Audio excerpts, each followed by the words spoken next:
And joining us with more is Dr. Greg Barton, Professor in Global Islamic Politics and inaugural Rector at the Deakin University, Lancaster University, Indonesia campus.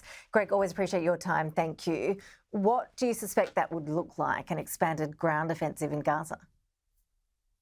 I think it's a really good question, Ash. The fact that we struggle to answer it, it means it's a reminder that Israel has focused on tactical operations and not thought strategically about where it wants to go. We just heard Prime Minister Netanyahu talk about our war goals, but the war goals aren't clearly defined.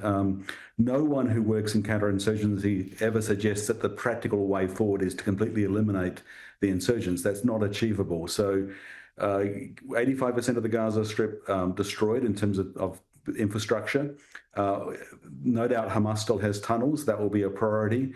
But it's really not clear, apart from adding to the suffering on the ground, what military goals can be achieved. And, we've just had this recent signature in the piece just now mentioning 600 Israeli leaders, but there's a smaller group of security sector leaders, former heads of intelligence, military, saying, we have to stop what we're doing because it's not working. This militarily doesn't make sense.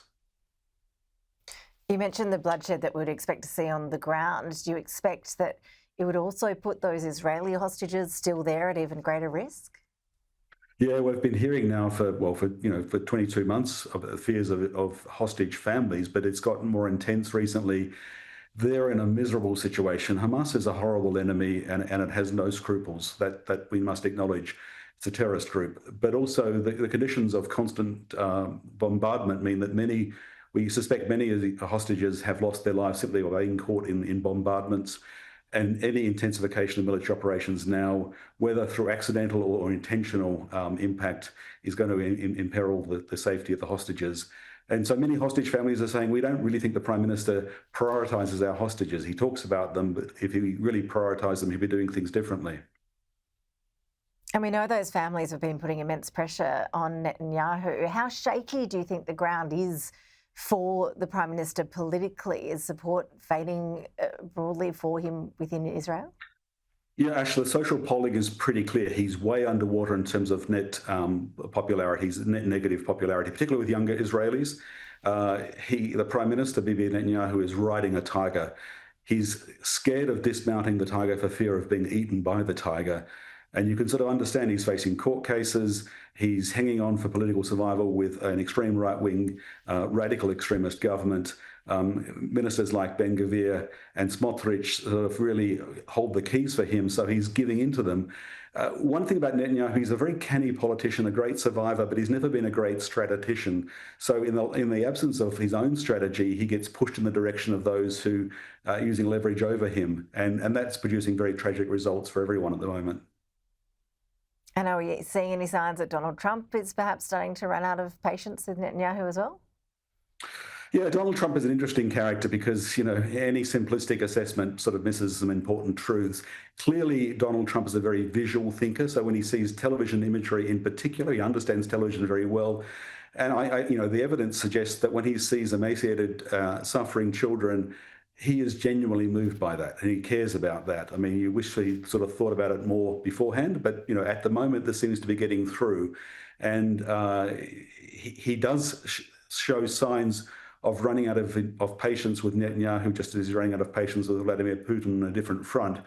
And that, opens the way for change because the key player in all of this, the key backer of this current Israeli government is America. And that was true under Biden, it's true under Trump. If America stops supplies of armaments within a week, operations begin to grind to a halt on the ground in Gaza and beyond. So, Trump is critically important. And, we sort of keep clutching at straws, hoping for change. But it is promising. I don't think we've seen him this year talk about suffering in Gaza the way he's been talking about it lately. And it's those television images that make the difference. And we can see why Netanyahu didn't want international journalists on the ground in Gaza, because now we're getting these images out. It does appear that it's breaking a dam, that American popular opinion, public opinion, including the president's opinion, is being swayed by these images.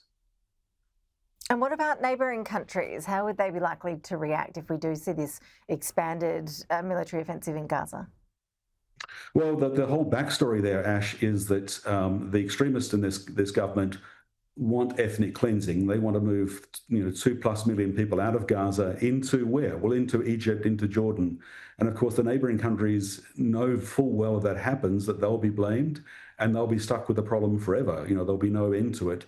There are 7 million Palestinians in Gaza, the West Bank, and Israel, 7 million Jewish Israelis. Most of them aren't going to go anywhere. They have to find some way of living together that works for both groups. But the right-wing extremists in this government believe they can get rid of the 2 million in Gaza and perhaps the 7 million entirely.